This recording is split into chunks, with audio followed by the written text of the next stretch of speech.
So role of the Gandhi in South Africa हमने देख लिया। Role of the Indian national movement, जो third and final phase था Indian national movement का 1917-1947 पे, उसको गांधीयन एरा बोला जाता है उसको। इस पीरियड में जो महात्मा गांधी थे अनडिस्प्यूटेड लीडर बन गए नेशनल मूवमेंट में, और उसके प्रिंसिपल्स थे नॉन वायलेंस और सत्याग्रह के।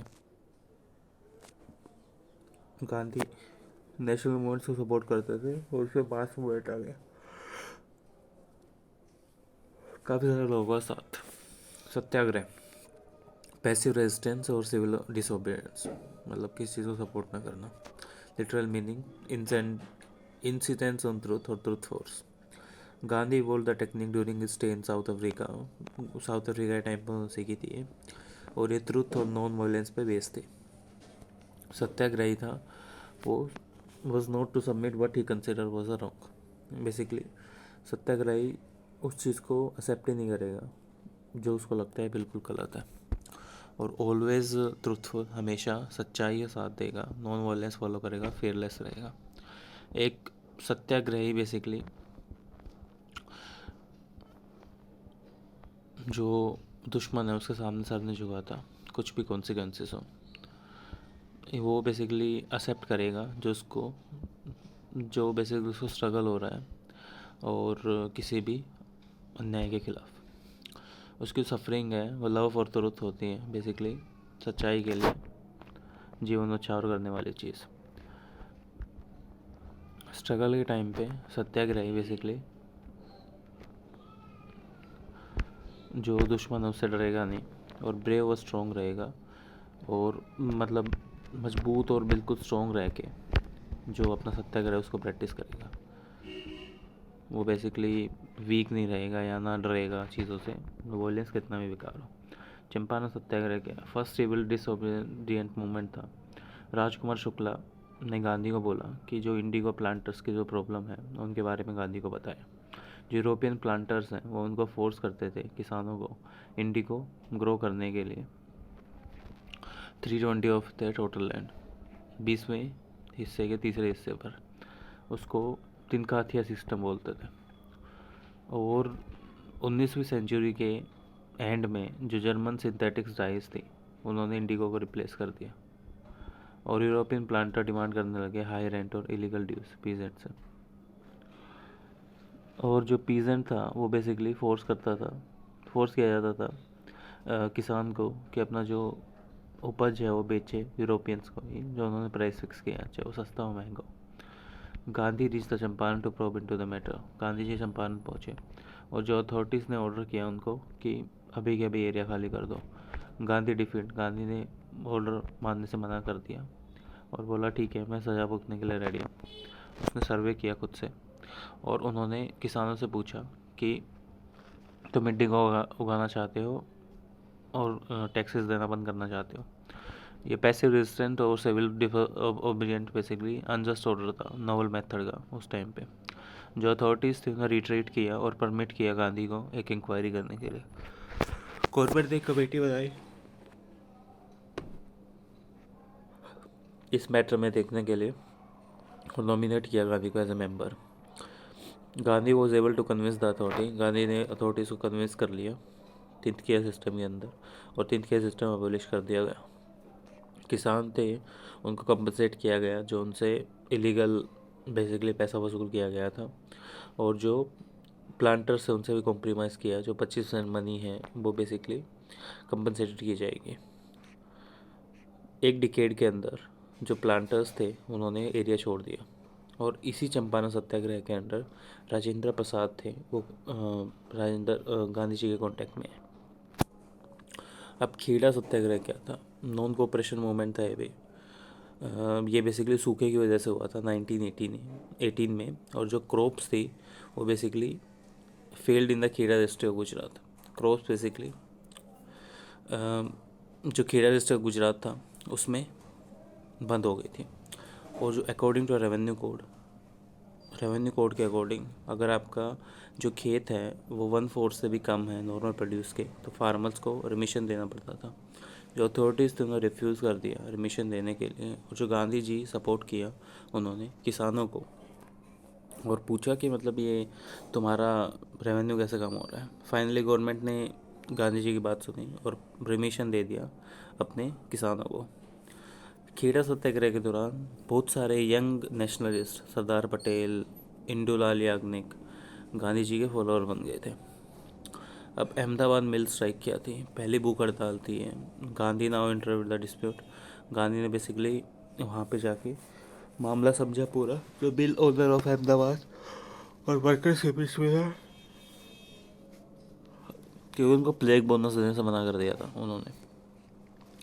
और गांधी ने वर्कर से पूछा कि स्ट्राइक पे क्यों गए, तो वो डिमांड कर रहे थे कि 35% उन्हें इंक्रीज चाहिए अपने वेजेस में, तनख्वाह में। जो एम्प्लॉयर्स थे वो कंसीड करते हैं 20% बोनस पे। एम्प्लॉयर ने बोला नहीं, 20% पे हम काम कर लेंगे।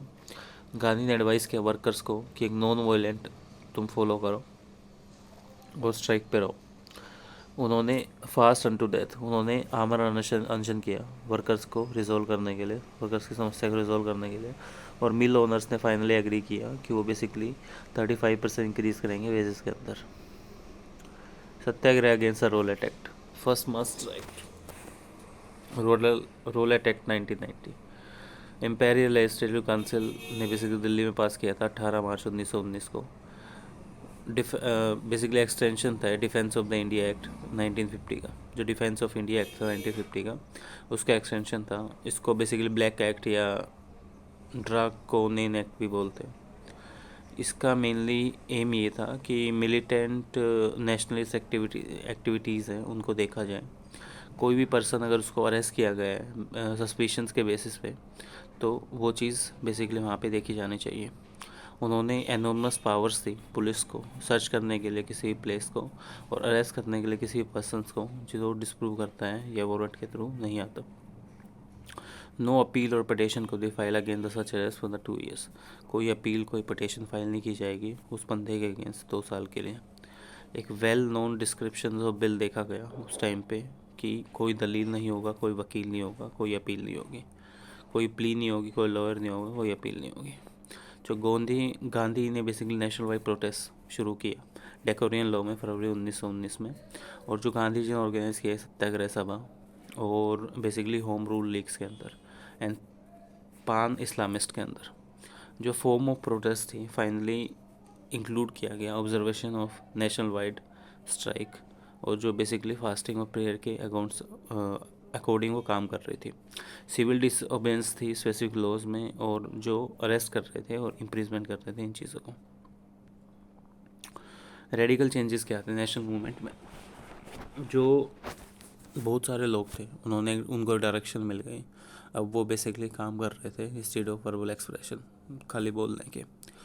अब से जो किसान थे, आर्टिशियंस थे, या शहर वाले पुअर लोग थे, वो बेसिकली अपनी इम्पोर्टेंस समझने लगे थे स्ट्रगल के पार्ट में कि लड़ाई में हमारी कोई भागीदारी है।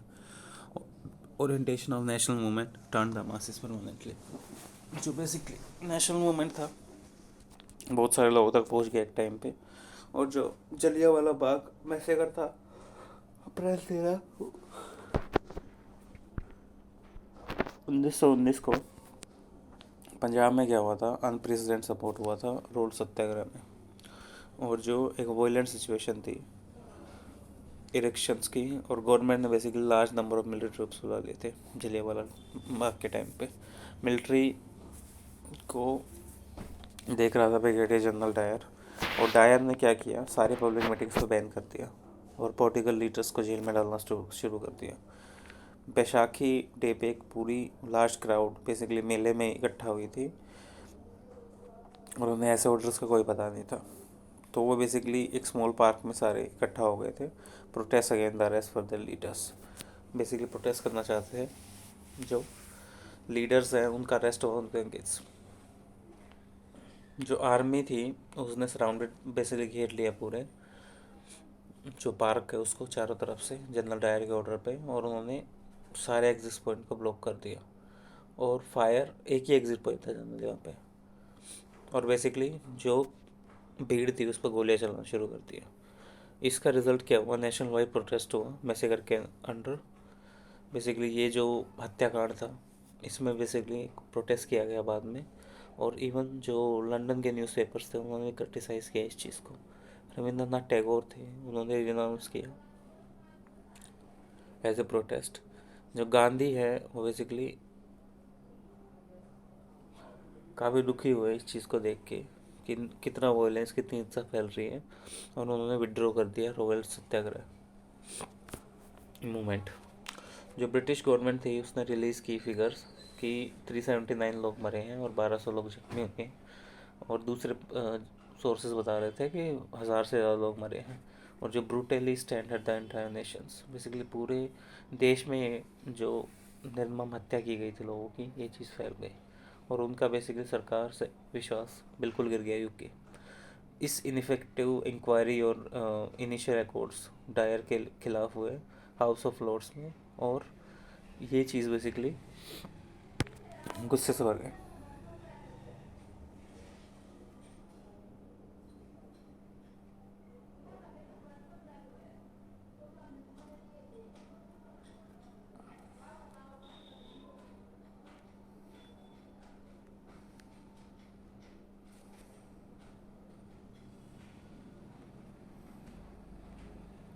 जो गवर्नर ऑफ पंजाब है माइकल डायर, उसे सपोर्ट किया मैसेगर को, और वो बेसिकली उसको बाद में उधम सिंह ने मार दिया लंदन में 1940s पर।